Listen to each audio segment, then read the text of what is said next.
Hey there, Mama, and welcome back to the Moms Overcoming Overwhelm podcast, episode 44. I'm Emily McDermott, and I am here beside you on this journey as we work together to declutter your home, head, and heart. One of the amazing moms in our decluttering Facebook group named Michelle had this win to share recently. While shopping at a secondhand store this weekend, my daughter was fixated on getting a huge Barbie RV. She ended up saying, "Actually, I don't think we have space for this in our house, so I don't think it would be a good thing to buy." I felt so relieved that I didn't have to tell her no, because we've been using the verbiage and the language of decluttering, boundaries, space, homes for things, etc., and she was understanding it on her own. That's so cool, right? So when we start decluttering our homes, heads, and hearts, our family members start to take notice.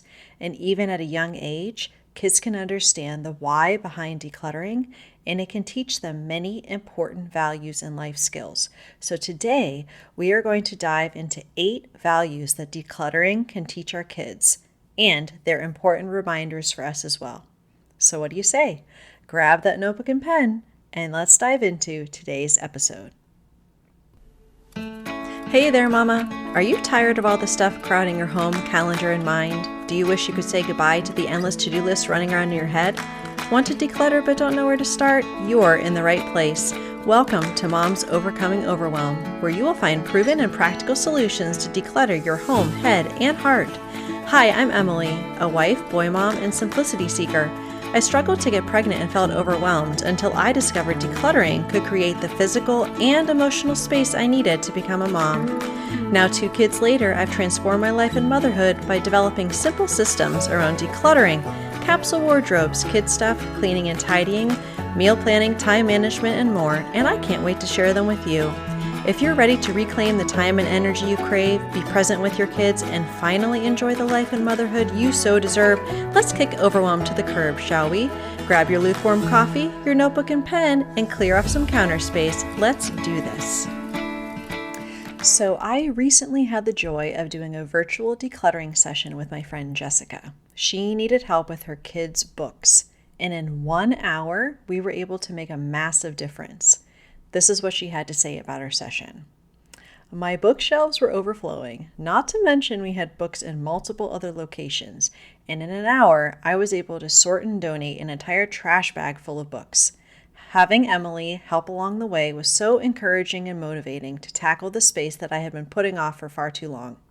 I'm so appreciative of the help, and my children are now loving our little reading nook."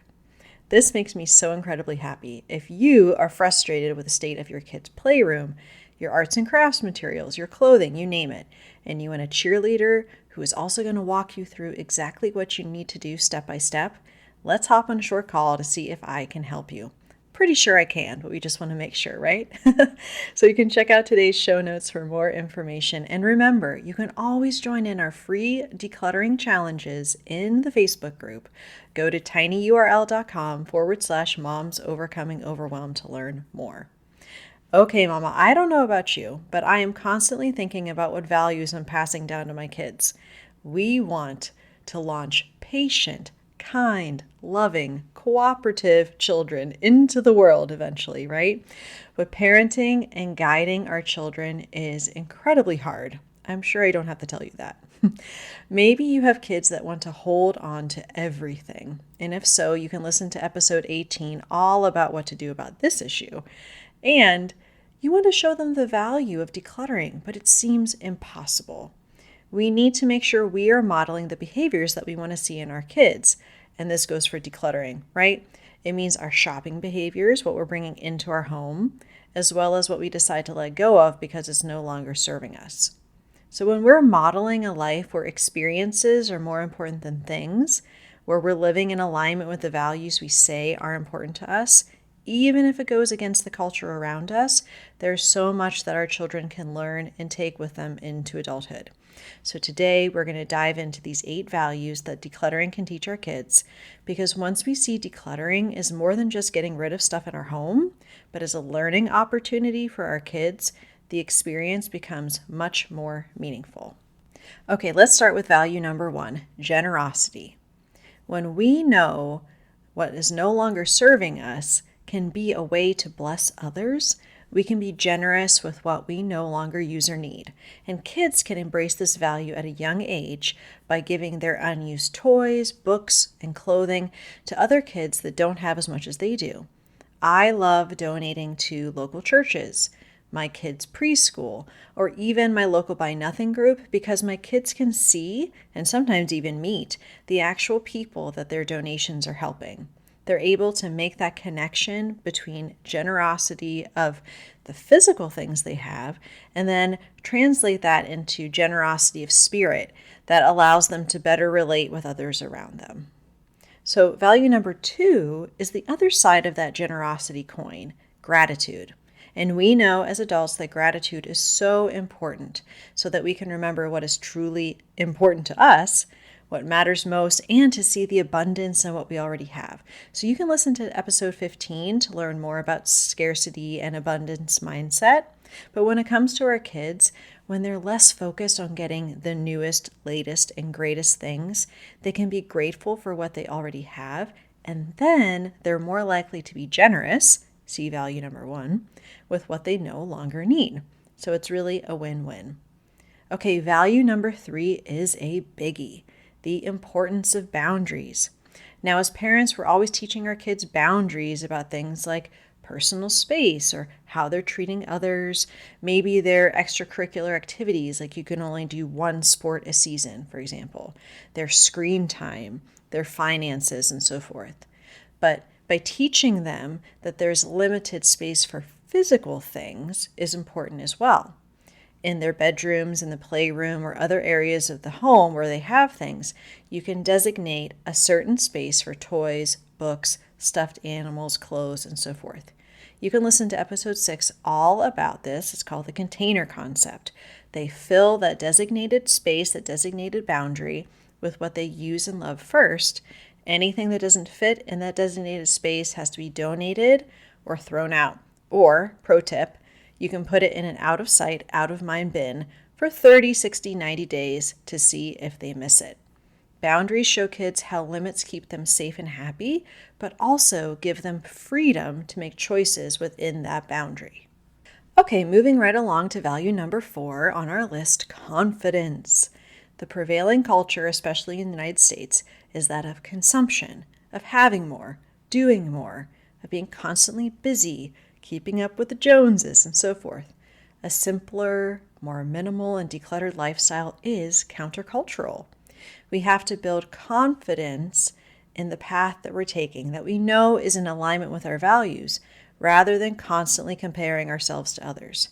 This is so important for kids as they begin to navigate peer relationships and also become familiar with social media, to help them gain confidence in living a value-aligned life, which becomes increasingly important as they get older.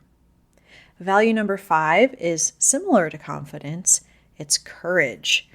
Now, this means courage to fulfill their dreams and goals, because when they declutter their stuff and their calendars, they have the physical space and the time to pursue what matters most. And once they have that space and that time, it really takes courage to live a life that doesn't look like other people's. Kids can learn this by the example that we set, and they can learn that growing in courage comes from step-by-step progress, which is what we are all about here. Okay, number 6. This is a value I will likely devote an entire episode to, stewardship. So when we steward something, we are taking responsibility for the management of those resources. And for kids, this can be their physical belongings, it can be money, or their resources of time, energy, focus, and attention. Since we live in this culture that values consumption, even at a young age, kids can understand consumption's impact on their lives, and they become good stewards of not only what they own, but also good stewards of the earth. Okay, mamas, we have 2 more values to go. Hopefully you're enjoying these so far. Value number 7 is curiosity. When it comes to decluttering, we ask ourselves questions to help us decide what to keep and what to let go of. And you can listen to episodes 19 and 24 to learn more of some of the questions I ask when I'm decluttering. And when we're simplifying, it really requires this self-reflection and inquiry instead of taking things at face value, like buying more is good because it makes us feel good. We can be curious and ask questions to understand the why behind what we do. This is the foundation of intentional living. And kids are naturally curious, so we can continue to encourage this in them as they're learning how to ask questions about what they own and as they grow. Okay, and finally, the number 8 value that decluttering teaches our kids is self-control. So when it comes to living a clutter-free life, we have to remember that it does not mean deprivation, but it can teach us and our kids to delay gratification rather than getting something just because it's on sale or getting an Amazon package delivered to our house every other day. Self-control is such an important skill for children to learn in this culture of wanting everything now and then having it delivered to our doorstep within minutes. We have to be more mindful about what we consume and bring into our lives. And when we are, we can teach our kids that just because we can have something doesn't mean that we need to buy it. For example, just because their friends are constantly running from activity to activity doesn't mean that their schedule has to be packed. Just because their friends are buying the newest, latest, greatest video game or toy doesn't mean that we need it, right? The needs versus wants. And so this all really helps them to understand that they can choose differently and become better for it. So to recap, when we start decluttering and pursuing a simpler, more minimal lifestyle, our kids are going to take notice. And in the process, we are teaching them 8 important values. So let's go ahead and review them. They are generosity, gratitude, importance of boundaries, confidence, courage, stewardship, curiosity, and self-control. Are there any that you'd like to add to the list? If so, hop on over to the free Facebook group at tinyurl.com/moms overcoming overwhelm and let's chat about it. Next week, we're going to be talking to my dear friend and coach, Jessica Jackson from the Thriving in Motherhood podcast about the 3 levels of overwhelm and how we can go from surviving to thriving as moms. I'll see you next week. Bye for now. If you like today's podcast, here's what you can do. Just take 30 seconds to leave me a review. I know you're a busy mama. You're overwhelmed, in fact, but 30 seconds of your day makes such an impact. I'll be blessed by your words. They'll definitely make my day. And who knows, you might be entered for this month's giveaway. In Apple Podcasts, scroll down to write a review. Thanks so much for your time. I'm so grateful for you.